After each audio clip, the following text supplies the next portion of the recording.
Welcome to today's Timeless Collective reading. This is TrinityGaiaOracle. I would like to invite the Divine and the Spirit Guide team for all the collective tuning in to feel welcome here in this space and to assist in co-creating this reading for the highest good of all who are tuning in whenever you are tuning in. Initially, what came through is that you have been through some things and you have learned, you've observed this, and initially it probably made you a bit nervous. You're possibly, definitely getting some support from that spirit guide team as you were learning some of these lessons. But you've learned how to kind of be aware of you, separate in some ways from others, like to take care of your energy. Is what's really being highlighted, to heal you, to protect your peace, to nurture your joy, to make decisions that are the best ones for you, even if, maybe you would like to, or in the past you could entertain this or that, but it would be a bit of an exchange. You'd be going without something in order to have something now. So you've learned to create some boundaries for yourself with yourself. And that has begun to manifest or show in even those boundaries that you've, as a result, displayed setting with others. Because you're putting the care of you, your vessel, your energy, your being, your state of mind, your emotional state first.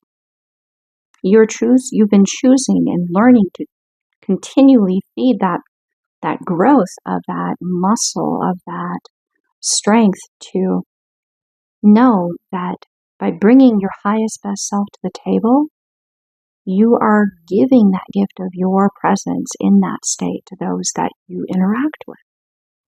So that's incredibly empowering to have reached a point where you're like, yeah, things may be a little up in the air around me right now, but I'm good. I'm choosing to remain aware of what's going on within me. It's like you're not getting lost in the chaos. You're aware of it, and you learn from it, and you see yourself in it at times, and it sees itself in you at times, but there's that awareness that you are not being made part of that flow of chaos. You're aware of being at peace within it, knowing that in time it will pass, the chaos will settle into a more peaceful state. So it's interesting to have that happen just there. Maybe there's just a little bit of an energy that maybe didn't want that truth to necessarily be so clear, but it is very clear, even if I have a hiccup. It's interesting, I just had a sync of hiccup from How to Tame Your Dragon, so that may be a sync for someone. I know that there's a lot of people that are really big fans, so hiccup and the interaction with Toothless, maybe something that kind of like the invitation to be playful with yourself, to see the humor in things, to be childlike. You observe the power within that. So even if there is chaos, and it's not necessarily going to be, a negative chaos. It could be a positive chaos around you. It's opinion. It's like you have an opinion, others have an opinion. Their perspective is their perspective. Your perspective is your perspective. And sometimes in that chaos, you kind of graze one another and you learn a little bit about yourself through seeing how you respond to their chaos and your chaos while being at peace within the chaos. Oh my gosh, it's just it's interesting. It's like you've got this little bubble of peace. You're just kind of hanging around like you're a bobber. Like when you're fishing, you're just kind of A buoy. You're a buoy. That's so cool. So you're a buoy. And it's kind of like a lighthouse in a way, but like you're taking scientific data in and you're collecting information, but you're not sinking. You're hanging out there. You're aware of all that's going on around you. And in some ways to very fine detail. But you're not being taken away by that chaos. You exist within it, at peace and aware. How beautiful. Thank you, Spirit. That is such a beautiful metaphor. So, moving a little more deeper into the energy, we have a couple of things here for Leo, Scorpio, and Sagittarius. So we had some Moonology cards come out. We had first quarter moon in Leo, be humble. Be humble. The connection to all of you.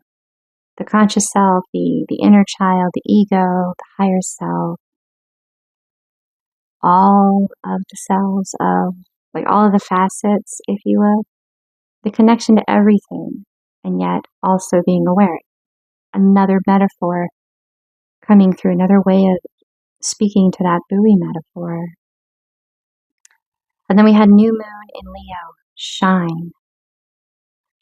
So it is just filled with these sunflowers, and sunflowers, they're like the symbol of, to me, they're a really strong connection with the sun card and the tarot. Just taking time every day to be aware of this buoy state that you've achieved.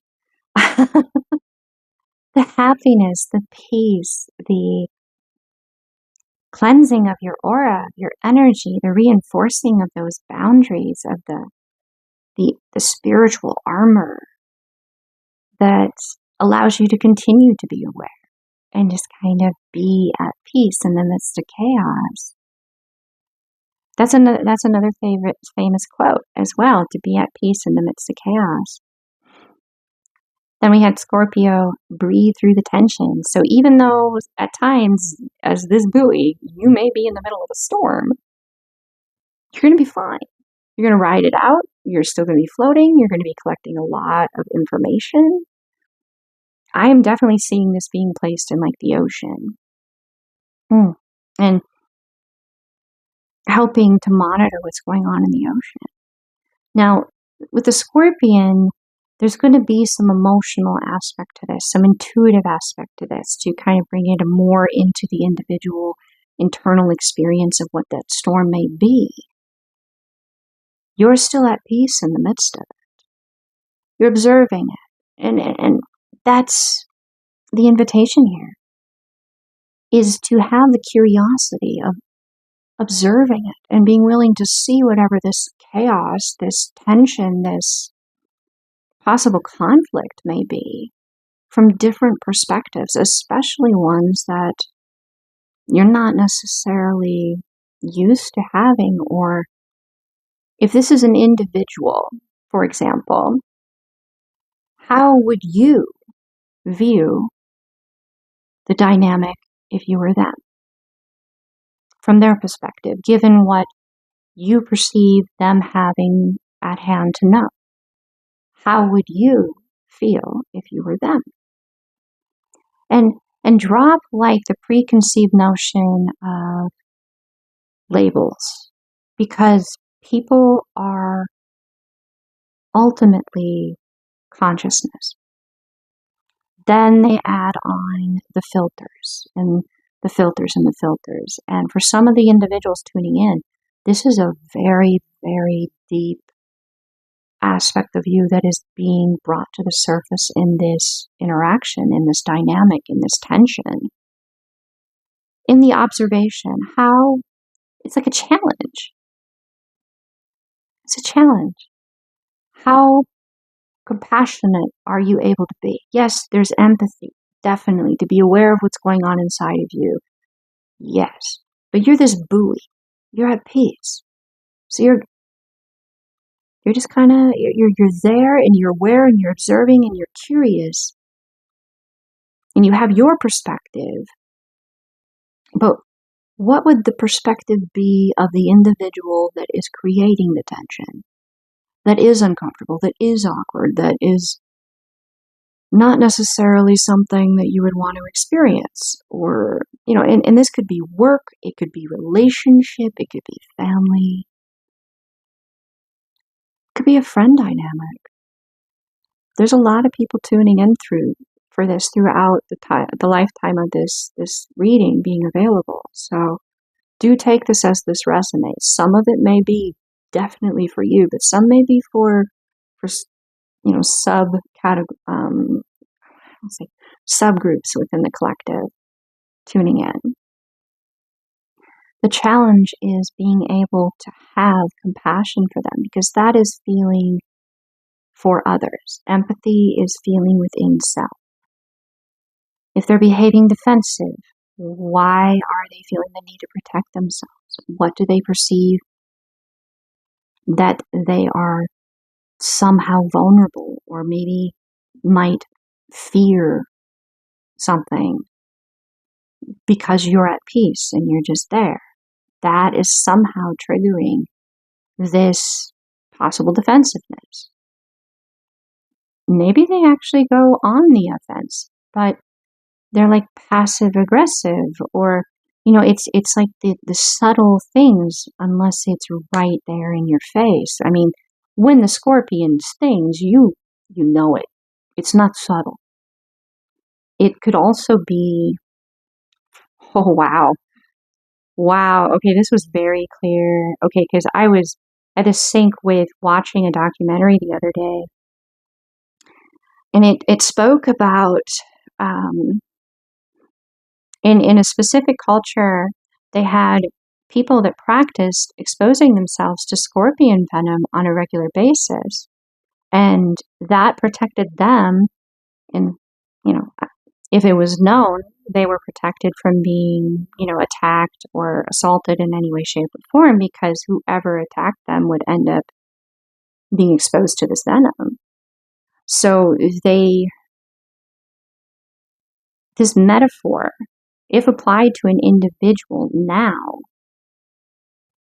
it's coming to me as though this individual is so used to being consistently exposed to toxin or poison that they don't notice it anymore. That it's their normal, and it's the normal of the others around them, and it is their opinion that this is normal. And here you are, this peaceful buoy, just kind of observing this, and they're aware that you're not part of the storm, but you're unbothered by it as well. So they're very curious about you. They want to knock you off your game. They want to make you like familiar to them. But you're the buoy, and you have that shield, you have that peace, you have set those boundaries. And the invitation is like, when they try doing this, when they try to see if you could be made like them, where they can consistently expose you to the poison, and then you see the poison as normal and basically become like them, breathe through it. Like, anchor back into that peace that you find when you take that moment and like really, really focus on that breath. Being present within you and observing this with curiosity. If you become emotional about, this poison, which is like they're trying to trigger you, they're trying to play some kind of a game or something, but to them it's like every day. They don't realize that it's actually not necessarily a healthy way of interacting with other people. So you're able to have compassion, because it's like, I don't think this person realizes that this is really not fair, wow, okay, how did they get there? And why are they there? And, I'm going to assert my boundary. I'm not owning this as mine. Wow. Okay, that's really deep. And you may be encountering this to varying degrees. And this may resonate right now to some extent. And then in a year from now, it'll like hit you again and it'll resonate on a whole nother level. Wow. And it's full moon, so it's manifest. Like it's now. Ooh. You may encounter this kind of a dynamic over and over again in your life. And remembering the buoy concept of just like remembering that, to tend to that space within you, to connect, will allow you to remain being that buoy. You're going to be able to affect a grand picture because we have next the full moon in Sagittarius. See the bigger picture. You may feel small, like you're one person, that the ripple effect out of these interactions is going to be minuscule. But that couldn't be farther from the truth because you affect one life in a positive way. Like if one individual that thinks that this poison is normal and typical and ideal or healthy, because, well, everybody else in this storm is like that. If you're able to like open their mind to see that they could have the buoy experience too, then you can change the world. Maybe that life wouldn't be here in 5 years because they would have turned left at an intersection instead of right. You don't know. But because they made different decisions now, because they were made aware by the example that you showed, you're not projecting, you're not asking anybody to be other than they are. You're just going, this is my peace and it's mine. I'm not going to interact with your poison and I'm not going to let it come into my peace and I'm not going to try to force my peace on you. I'm observing.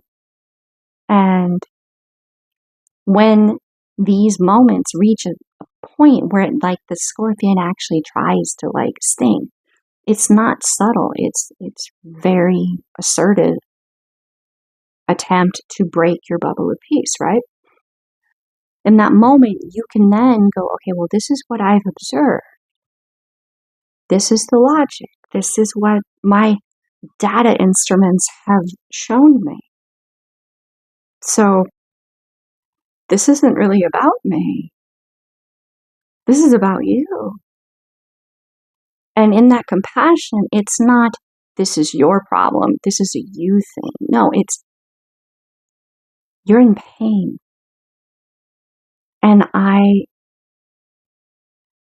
would like to help you, but I'm not going to let that affect my peace. Right? So what they may be used to is like someone allowing them to strike. And then they can feel powerful. And then they feel better, but it's at your expense. That's what they're possibly used to in this storm. That's why they're doing that. But you're not allowing yourself to become triggered yourself by whatever barb they send your way that is typically very effective at harming or getting the desired effect of taking your power. Instead, what you do is you're like, okay, well, this is what I have observed. This is like you ask them questions. You're like, why are you doing? Like, why did you put it that way? Why did you say it like that? You ask them to reflect on their actions because in the asking, you're saying, I did not do anything to warrant that. So why did you do that? That kind of a thing. Like, why? Why are you in so much pain? That's the compassion. It's having them reflect on their actions gives them the opportunity to heal. And they could totally not do it. And that's their decision, that's their free will. That's not on you, right?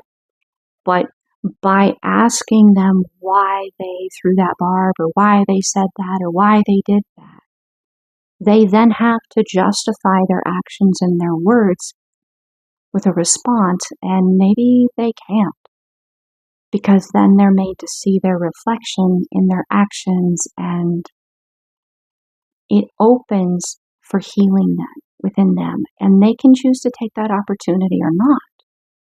But regardless, you're that buoy, and you're not part of the storm.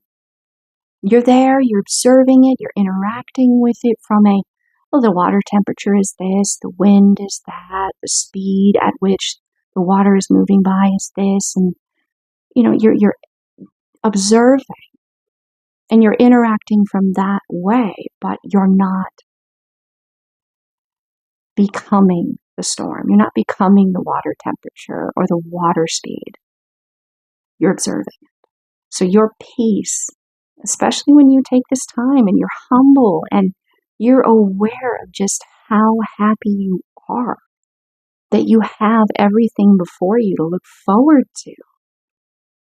They may throw that barb because they don't understand how to have that. They may be jealous. They may want to take it from you because they don't have it and they want it. There's so many layers to this. So many layers. But in the big scheme of it, you being you and protecting your peace, your happiness, aware that your opinion is your opinion and other people's opinion is that, their opinion. An opinion is something that everybody has. And yes, I have that very sarcastic way coming through my mind, but I'm not necessarily going to go there. However, I will say that opinions are the lowest form of knowledge, of fact. They are that. They are not, they're opinions. They're not empirical evidence. They're not clinical evidence. They're not repeatable. They are someone going this plus this plus that plus this plus this, and then they're not giving you all their reference. They're not able to give you all that information. They're not able to give you in a second all of the backstory behind that, all of the layers of motivation from the time that they began to observe life and interact and learn about the world. They're not able to express all that to you in an instant. But all of that goes into the opinion. It is their perspective. And you respect their perspective, but you respect yours. And there is that I am not accepting that your perspective is mine, because it's not. Your perspective is yours. Mine is mine. And in my perspective, I don't understand why your barb came at me like that. Because this is my observation. Why did you do that? Why did you say that? Why did you put it that way? Because wherever you're getting your information from your perspective, is based upon your perspective. It's not based upon me. You don't know all of my perspective. That kind of it's like in asking the question, you're seeking how to help them not feel like they need to be like that with you. Yet, you're not letting your peace, your buoyness be disrupted by asking the question. You are seeking information. You're not owning the barb. You're wanting to understand why it was sent in the first place. That kind of a thing.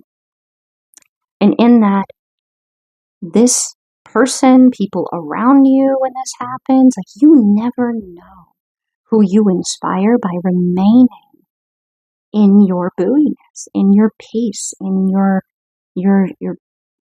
not identifying or mirroring or taking on or like just being like, why did you do that? By not feeding it. You're inspiring others to know that it's possible to be a buoy. And you never know how many lives you may affect just by demonstrating that it's possible. And this humbleness is like, you're not like, I need to be defensive, I need to be a tank, I need to be ready for attack. Like, no, you're just like, I'm at peace right now. I feel really amazing, and I'm very happy right now, and I'm looking forward to things, and I'm excited about my life, and I know that whatever happens, it too shall pass. It will work out. Inspiring other people by demonstrating, even in the midst of a barb coming at you, that you can remain in that, it's going to blow minds.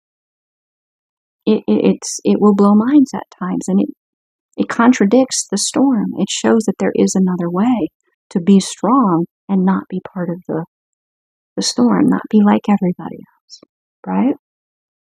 It's interesting. And I say right because it's like, that is true. It is possible. Trust that all will be well, no matter how, like, you're going to have to just really focus on breathing because you got to stay anchored in yourself to reassure your nervous system that you're not going to go into fight or flight. By remaining in a state of breathing, you're allowing all of you to be available because you're telling your nervous system, I'm going to remain in parasympathetic.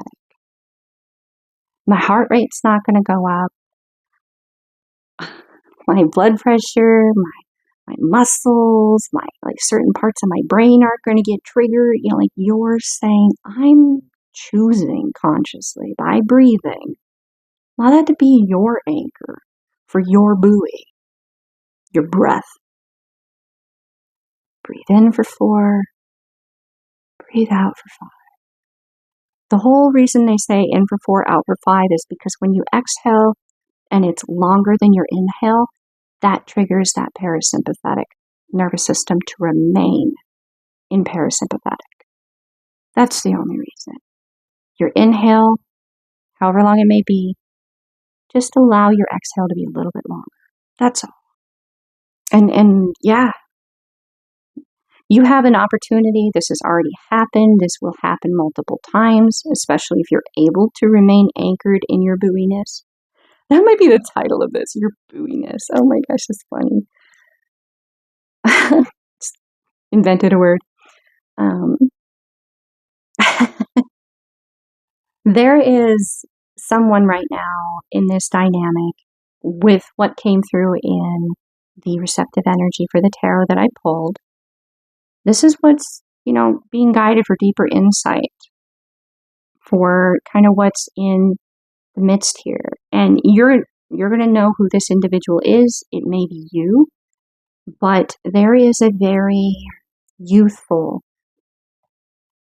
like a little boy. We have the Page of Cups here, and this little boy is discovering the joy of creating music. He's utterly fascinated, completely focused, and most little boys are bouncing around like crazy. They have never-ending amounts of energy, and it's just they're little Tasmanian devils that you just love them, and they're so angelic when they sleep, and they're peaceful and they're calm. But this little boy is completely focused on playing this instrument, and he is on the fence here. He's on the fence. He's deciding whether or not to give, and that decision is going to depend quite a bit on your ability to breathe in that anchoring in your breath and remain in your buoyness, because you're demonstrating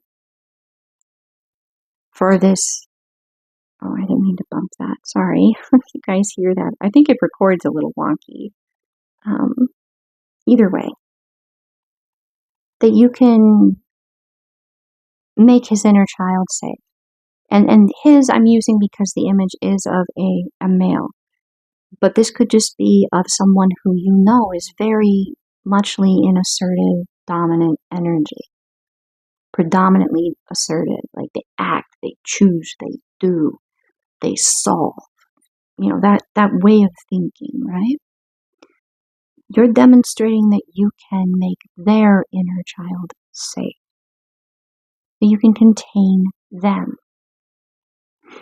Contain as in, you get to be your inner child with me and know that it's fine, that it's safe. Then I'm not going to surprise you or shock you or randomly throw a barb at you that's unexpected, and then that innocent part of you will feel wounded. You're demonstrating that even in this tension, when they're pretty sure that anybody would give to this poison and be affected by it, that you don't give to it and you're not affected by it. And that demonstrates a maturity that allows them to feel safe, even with that most vulnerable part of them, because they do follow that innocent part, that truth, that light. Your like children and the elderly, and in some instances, you can really see it in certain people with specific disabilities, like some individuals with like Down syndrome, or just for example, like they're very innocent, and it's almost like they're really close to the purity of where we were before we were born or became conscious or aware. They're closer to the divine, the other side, right? That is a very strong connection with this inner child, and this individual does choose to follow that. When push comes to shove, that they know that's where they want to go. Whatever that inner child is like, this is what I want, and I believe it's going to be great, it's going to be amazing, and that. It's like there's so many words that want to come through right now, and I just have one set of vocal cords. So that this may be very layered for you guys with synchronicities or just energy, resonance, seeds that will open within you like little memories, dots connecting.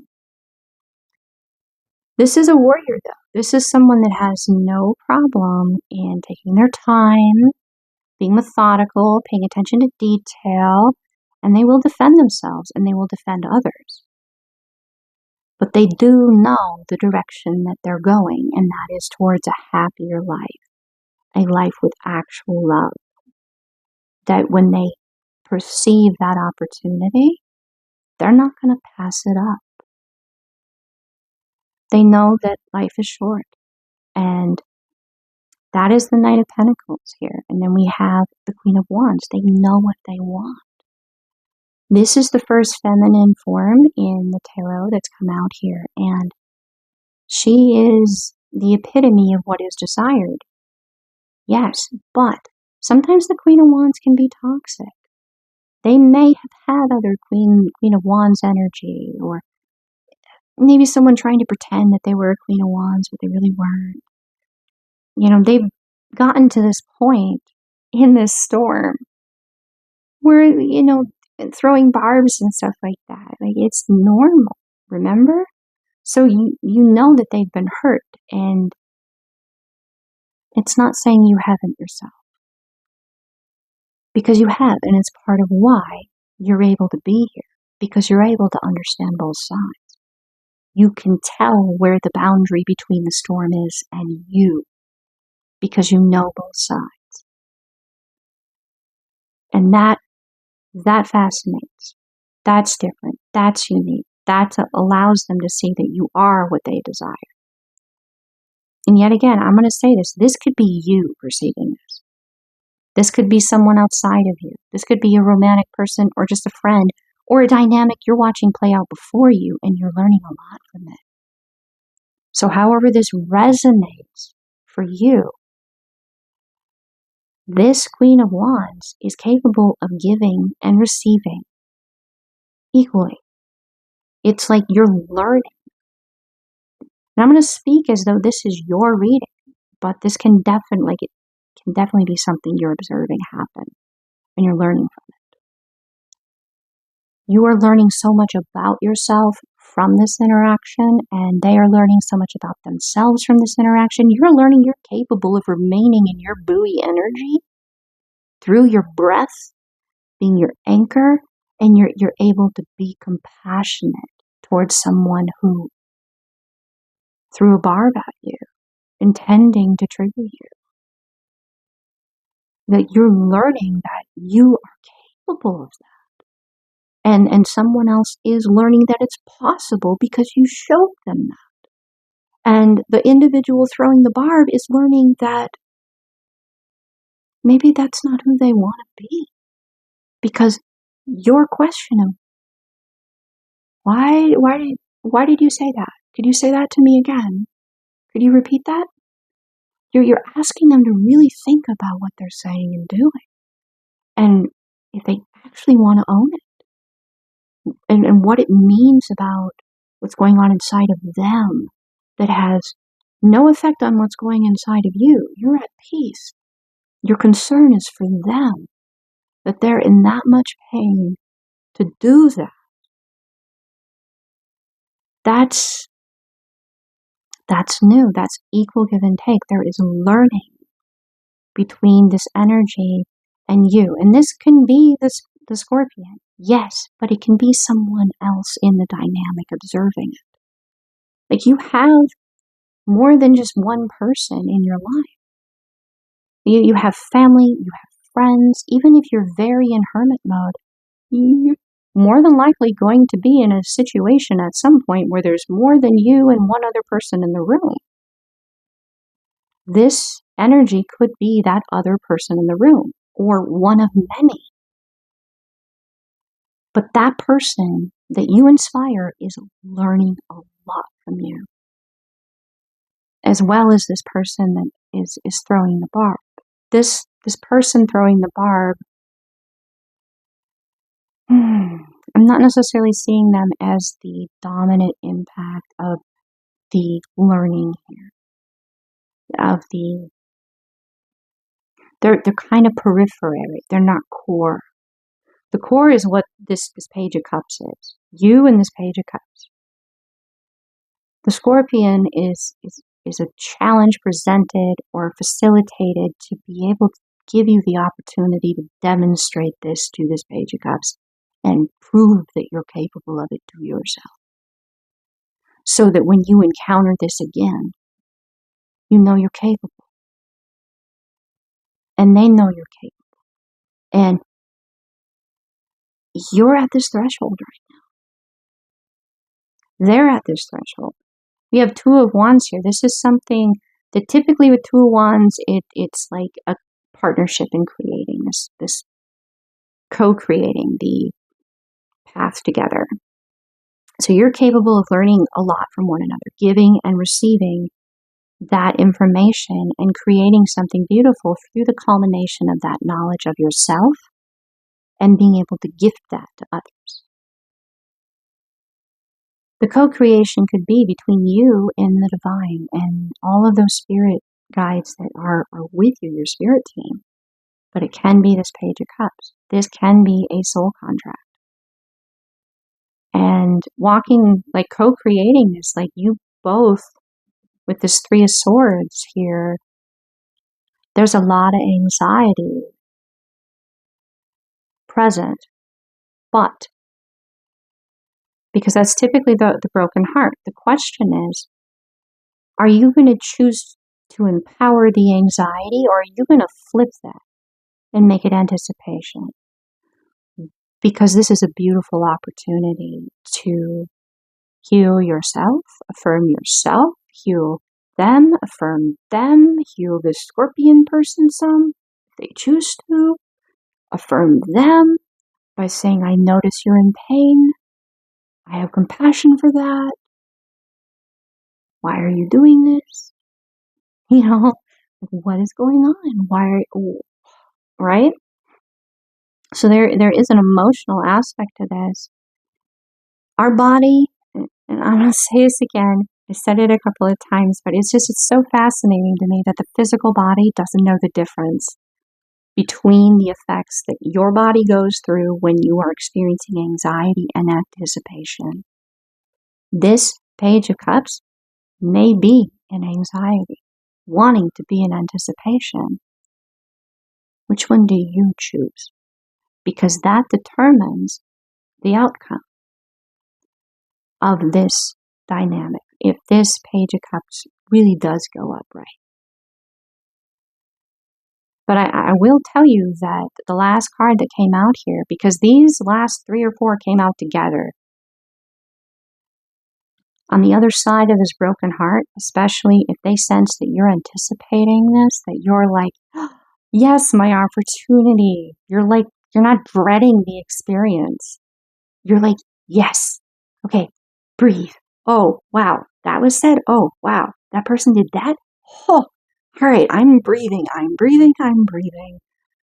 Oh, my opportunity to really, really demonstrate that even in this, I can choose to be in compassion and empathy. Empathy for myself, protecting my peace, asserting my energetic boundaries, knowing that it's their perception, it's not mine. Then we have the Knight of Swords in the upright. The outcome in this, to be receptive to, is that they will recognize what this is. That they're not daft. They're not, they are very intelligent. They've had to be to protect this innocent heart within them. This is likely a love that they've never given or been inspired to give. They don't even know they were possibly capable of giving. But they know now, if you're receptive to this, that it's possible with you. And they're not slowing down. And the interesting thing in the imagery, we have 2 knights here. The Knight of Pentacles is following the light. The light is in front of this knight.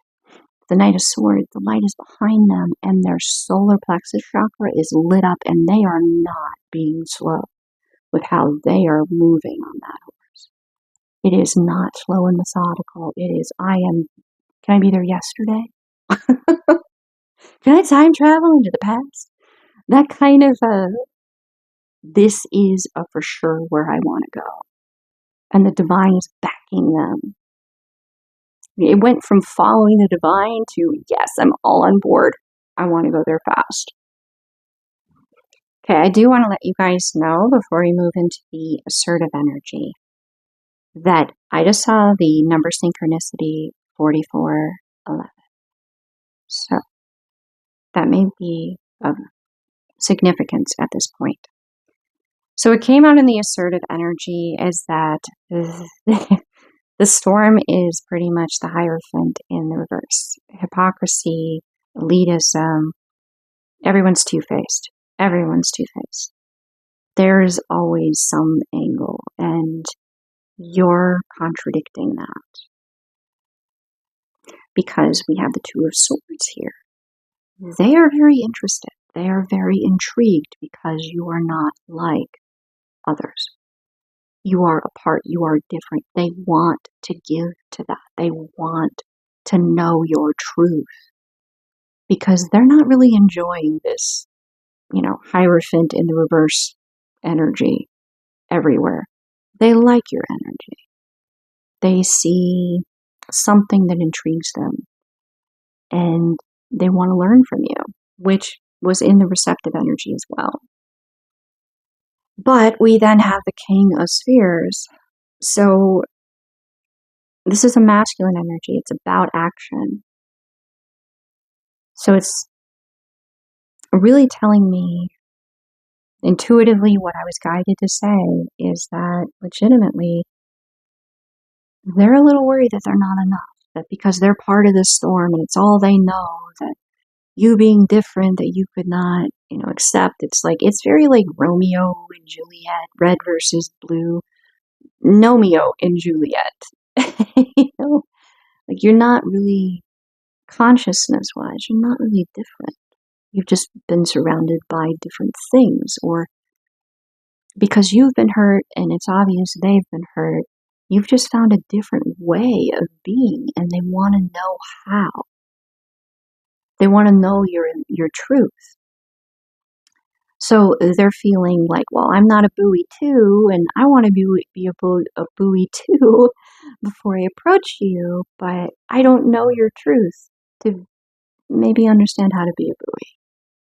So they're going to act towards this. Definitely if you're able to, and it definitely seems in this reading you're able to maintain your buoyness. You're able to maintain that. So they're going to want to know that. They're not going to be able to let it go. They're always going to want to know. They know that about themselves. And then we have the 9 of Swords in the upright. And they're not ready to have 9 swords fall on them, right?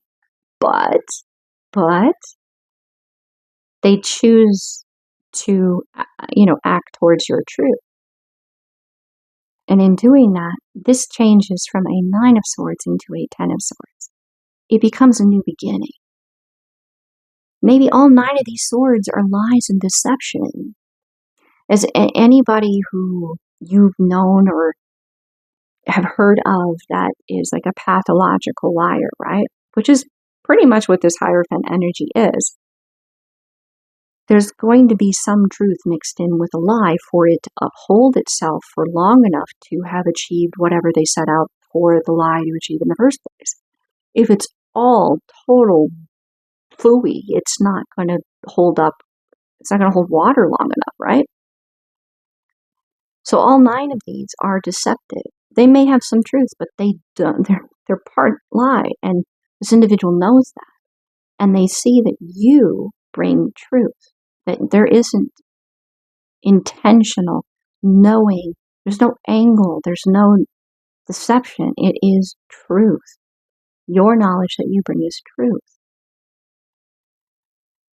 Which allowed for the 6 of Wands in the upright to come out. And this individual is striking a pose like they're Mr. Universe.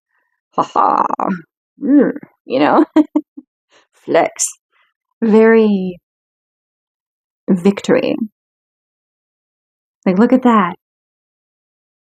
Like, the 6 of Wands is like a coming again. So it's maybe somebody that you've known, you have a history with. But it is definitely very strong, like victory energy. And there's 6 stars in this. So 6 is also a synchronicity with the Lover's card. It's love. So this could be romantic, but it can be a love of self. I had the cojones to choose to act towards that truth. And in doing that, I learned the actual truth, which allowed me to see all the lies in all 9 of these deceptive swords. And because of that, I wasn't impaled. I now get to have a new life, a new beginning. And at this point, I wanted to know what inspired them in their decision to act towards, overcoming their feeling of like less than, or, I'm not a buoy just like you, but I'm going to approach you anyway. What like really inspired them to do that? And I got the World card in the upright. This is because very clearly, like,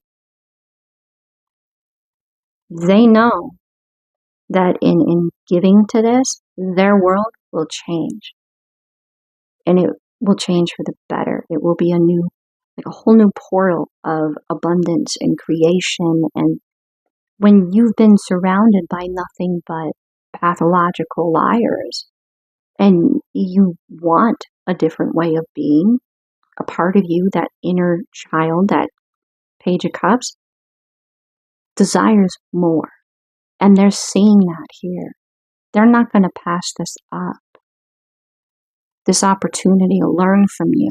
And in this particular image, there are 2 lightning bolts coming in and opening this egg, this cosmic egg, which this portal comes out of. And it's the knowledge. within you that they could then. So the audio actually cut out the last couple minutes of the reading there. So probably have an idea or a feeling for where the reading is going.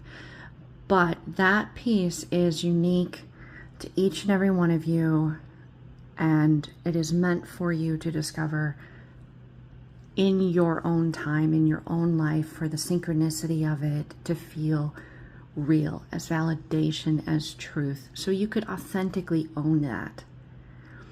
And with that, the divine within me honors the divine within you. Namaste.